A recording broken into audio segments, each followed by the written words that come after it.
એક સવાલ છે, જો હું તમને કહું કે ભારતના જીરાના ભાવ પર અસર કરનાર સૌથી મહત્વના ખેલાડીઓમાંનો એક ભારતની સાવ નજીક બેઠેલો છે અને એ દેશે ભારતમાંથી જીરાની ખરીદીમાં એક જ વર્ષમાં લગભગ 76% ઘટાડો કરી દીધો છે.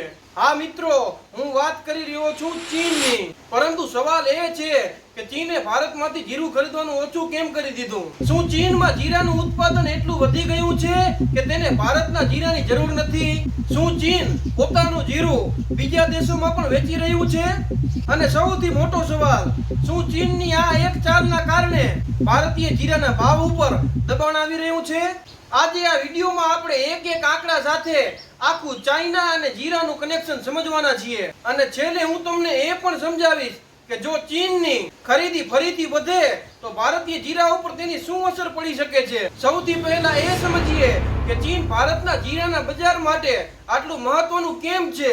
દર્શક મિત્રો, ભારત વિશ્વના મહત્વના જીરા ઉત્પાદક દેશોમાંનું એક છે અને ભારતીય જીરું વિશ્વના અનેક દેશોમાં એક્સપોર્ટ થાય છે, જેમાં ચીન પણ લાંબા સમયથી એક મહત્વનું બજાર રહ્યું છે. પરંતુ હવે પરિસ્થિતિ બદલાઈ છે. 2024-25 માં ભારતે ચીનને લગભગ 38,721 ટન જીરું એક્સપોર્ટ કર્યું હતું.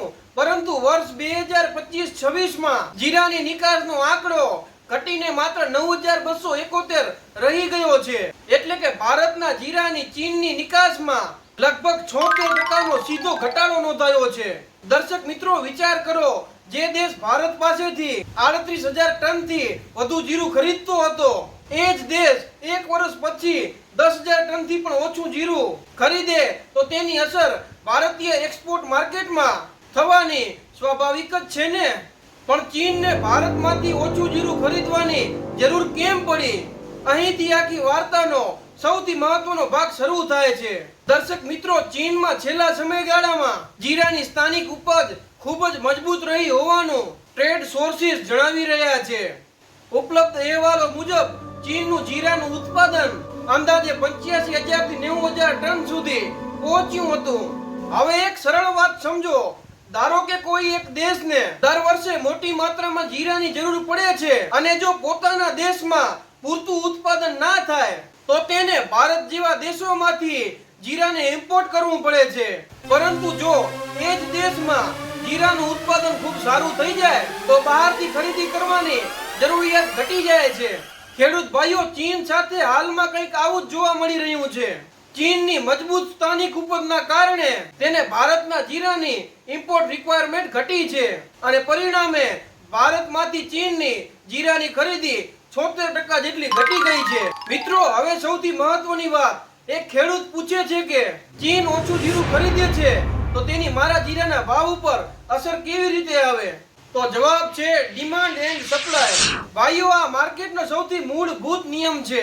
ધારો કે બજારમાં જીરું વધારે છે પરંતુ ખરીદનારા ઓછા છે તો શું થશે? વેચનારને માલ વેચવા માટે જીરાના ભાવમાં સ્પર્ધા કરવી પડશે. હવે ભારતની સ્થિતિ જુઓ. 2024-25 ની સિઝનમાં ભારતે કુલ લગભગ 2.29 લાખ ટન જીરું એક્સપોર્ટ કર્યું હતું. પરંતુ 2025-26 માં એક્સપોર્ટ ઘટીને લગભગ 1.96 લાખ ટન રહ્યું છે. એટલે કે કુલ એક્સપોર્ટ વોલ્યુમમાં લગભગ 14% ઘટાડો નોંધાયો છે. એટલે વાત માત્ર ચીન પૂરતી નથી. ચીનની ડિમાન્ડ તો ઘટી જ, પણ સાથે કેટલાક અન્ય બીજા મોટા બજારોમાં પણ ભારતીય જીરાની ખરીદી નબળી રહી છે. પરિણામે ભારતીય જીરાના એક્સપોર્ટ પર પ્રેશર આવ્યું છે. દર્શક મિત્રો, હવે આંકડો વધુ ચોંકાવનારો છે. ભારતની જીરા એક્સપોર્ટ અર્નિંગ 2024-25 માં લગભગ $732.35 મિલિયન હતી. પરંતુ 2025-26 માં તે અર્નિંગ ઘટીને લગભગ $524 મિલિયન જેટલી રહી ગઈ છે. એટલે ડોલરના ટર્મ્સમાં લગભગ 28% ઘટાડો નોંધાયો છે. જ્યારે ભારતીય રૂપિયામાં એક્સપોર્ટ અર્નિંગ લગભગ ₹6,178.86 કરોડથી ઘટીને ₹4,611.15 કરોડ થઈ છે. એટલે કે જીરાની માત્ર ક્વોન્ટિટી જ ઓછી નથી થઈ, પરંતુ જીરાના એક્સપોર્ટથી થતી અર્નિંગમાં પણ મોટો ફટકો પડ્યો છે. દર્શક મિત્રો, હવે આ ચાર આંકડા યાદ રાખજો. વર્ષ 2024-25 માં ભારતે ચીનમાં 38,721 ટન જીરાની નિકાસ કરી હતી, જ્યારે 2025-26 માં ભારતે ચીનમાં 9,271 ટન જીરાની નિકાસ કરી છે. એટલે કે નિકાસમાં 76% મોટો ઘટાડો આવ્યો છે અને વેલ્યુમાં તો લગભગ 80% ઘટાડો આવ્યો છે. ભાઈઓ, ચીનને ભારતીય જીરાના એક્સપોર્ટનું મૂલ્ય લગભગ $114.51 મિલિયન થી ઘટીને $22.81 મિલિયન થઈ ગયું છે. હવે તમે જ વિચારો, એક આટલો મોટો ખરીદનાર દેશ જો આટલી ઝડપથી પાછો હટી જાય તો ભારતીય જીરાના બજાર ઉપર પ્રેશર કેમ ના આવે? પરંતુ દર્શક મિત્રો, અહીં એક વાત ખૂબ જ સ્પષ્ટ સમજવી જરૂરી છે. જીરાના ભાવ વધવાના કે ઘટવાનું એકમાત્ર કારણ ચીન નથી. જો કોઈ કહે કે જીરાના ભાવ માત્ર ચીનના કારણે ઘટ્યા છે તો આ વિશ્લેષણ અધૂરું છે, કારણ કે બજારમાં અનેક ફેક્ટર્સ કામ કરે છે. ચીનની જીરાની ડિમાન્ડમાં ઘટાડો એક મોટું કારણ છે, પરંતુ તેની સાથે ભારતમાં ઉપલબ્ધ સપ્લાય, જૂનો સ્ટોક, જીરાનું નવા પાકનું ઉત્પાદન, જીરાની ડોમેસ્ટિક ડિમાન્ડ અને અન્ય દેશોની ઇમ્પોર્ટ ડિમાન્ડ, આ બધા ફેક્ટર્સ મળીને જીરાના પાકના ભાવ નક્કી થાય છે. આની સાથે વેસ્ટ એશિયામાં થયેલા જીઓપોલિટિકલ ટેન્શન અને ટ્રેડ ડિસ્ટ્રપ્શને પણ કેટલાક એક્સપોર્ટ ફ્લોસને અસર કરી હતી.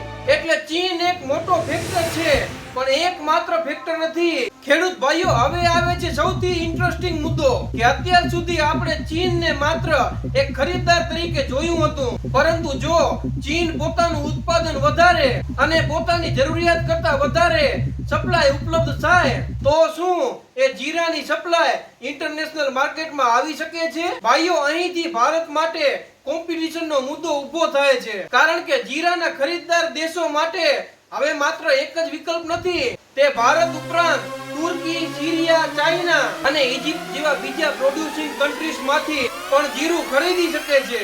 એટલે ઇન્ટરનેશનલ માર્કેટમાં કોમ્પિટિશન વધે તો ભારતીય એક્સપોર્ટર્સને વધુ કોમ્પિટિટિવ પ્રાઇસિંગ કરવી પડી શકે છે, અને જો એક્સપોર્ટ ડિમાન્ડ નબળી રહે તો ભારતમાં જીરાના સ્ટોક ઉપર પ્રેશર વધી શકે છે. આ જ કારણ છે કે ચીનની ક્રોપ અને ઇમ્પોર્ટ ડિમાન્ડ ભારતીય જીરા બજાર માટે ખૂબ જ મહત્વની બની જાય છે. હવે કદાચ તમારા મનમાં સૌથી મોટો સવાલ એ આવતો હશે કે શું હવે જીરાના ભાવ વધશે કે ઘટશે? મિત્રો, આનો જવાબ કોઈ પણ વ્યક્તિ 100% ચોક્કસ રીતે ના આપી શકે, કારણ કે કોમોડિટી માર્કેટમાં ભાવ અનેક બાબતો ઉપર આધાર રાખે છે. પરંતુ આપણે લોજિકથી સમજીએ કે જો ચીનની ખરીદી નબળી રહી, ભારતમાં સ્ટોક વધારે રહે, એક્સપોર્ટ ડિમાન્ડ નબળી રહે અને અન્ય જીરા પ્રોડ્યુસિંગ કન્ટ્રીઝમાંથી પણ સપ્લાય વધે, જીરાના ભાવ પર પ્રેશર રહેવાની શક્યતા વધશે. પરંતુ બીજી તરફ જો એક્સપોર્ટ ડિમાન્ડમાં વધારો થાય, ચીન ફરીથી મોટા પ્રમાણમાં જીરાની ખરીદી કરે, ભારતના જીરાના સ્ટોકમાં ઘટાડો થાય અથવા જીરાના પાક અને સપ્લાય અંગે કોઈ મોટો બદલાવ આવે તો માર્કેટમાં ફરીથી જીરાના ભાવમાં વધારો આવી શકે છે. એટલે ખેડૂત ભાઈઓ, માત્ર એક સમાચાર સાંભળીને નિર્ણય ના લેવો. ડિમાન્ડ, સપ્લાય, એક્સપોર્ટ અને સ્ટોક, આ ચારે બાબતો સમજવી ખૂબ જ જરૂરી છે. દર્શક મિત્રો, તો હવે સવાલ એ નથી કે ચીન સારું છે કે ખરાબ, પણ સવાલ એ છે કે ભારતીય જીરાને ફરીથી મોટી ઇન્ટરનેશનલ ડિમાન્ડ ક્યારે મળશે?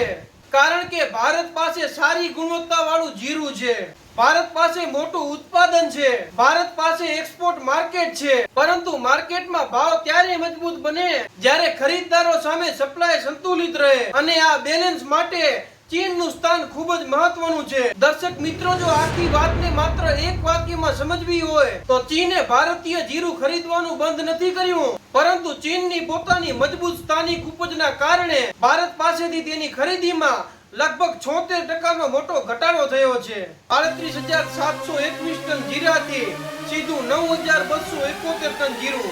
અને જ્યારે એક મોટો બાયર આટલો પાછો હટી જાય ત્યારે ભારતીય એક્સપોર્ટ માર્કેટ ઉપર પ્રેશર આવવું સ્વાભાવિક છે. અને આ સાથે ભારતનું કુલ જીરા એક્સપોર્ટ પણ 2.29 લાખ ટનથી ઘટીને 1.96 લાખ ટન થયું છે, અને એક્સપોર્ટ અર્નિંગ $732 મિલિયન થી ઘટીને લગભગ $524 મિલિયન જેવી થઈ છે. તો ખેડૂત મિત્રો, આજે આપણે એક ખૂબ મહત્વની વાત સમજીએ કે જીરાના ભાવની રમત માત્ર ઊંઝા કે ગુજરાતની મંડીમાંથી નથી રમાતી. આ રમત ભારતથી લઈને ચીન સુધી અને ચીનથી લઈને આખા ઇન્ટરનેશનલ માર્કેટ સુધી જોડાયેલી છે. ચીનની પોતાને ત્યાંની સ્થાનિક જીરાની ઉપજ સારી થઈ હોવાથી તેની ભારત પાસેથી જીરાની ડિમાન્ડમાં ઘટાડો થયો છે અને ભારતનું એક્સપોર્ટ ઘટવાથી ડોમેસ્ટિક માર્કેટમાં સપ્લાયનું પ્રેશર વધી શકે છે અને સપ્લાય સામે ડિમાન્ડ નબળી પડવાથી જીરાના ભાવ ઉપર દબાણ આવી રહ્યું છે. પરંતુ ખેડૂત મિત્રો, બજાર ક્યારેય હંમેશા એક જ દિશામાં નથી ચાલતું. આજે ચીન ભારત પાસેથી જીરાની ઓછી ખરીદી કરી રહ્યું છે, પરંતુ કાલે ડિમાન્ડ બદલાઈ શકે છે. એટલે ખેડૂત મિત્રો, અફવાઓ પર નહીં, આંકડાઓ, ડિમાન્ડ, સ્ટોક અને એક્સપોર્ટ ઉપર નજર રાખજો. અને જો આ વિડીયો તમને પસંદ આવ્યો હોય તો આ વિડીયોને લાઈક કરજો, શેર કરજો અને નેક્સ્ટ વિડીયો કયા ટોપિક ઉપર બનાવું તે નીચે કોમેન્ટ કરજો. અને માર્કેટ એનાલિસિસને લગતી આવી જ સાચી સચોટ માહિતીઓ સૌથી પહેલા મેળવવા અમારી ચેનલને સબસ્ક્રાઇબ કરજો. ફરી મળીશું આવી જ ઉપયોગી માહિતીઓ સાથે. ત્યાં સુધી બધાને રામ રામ.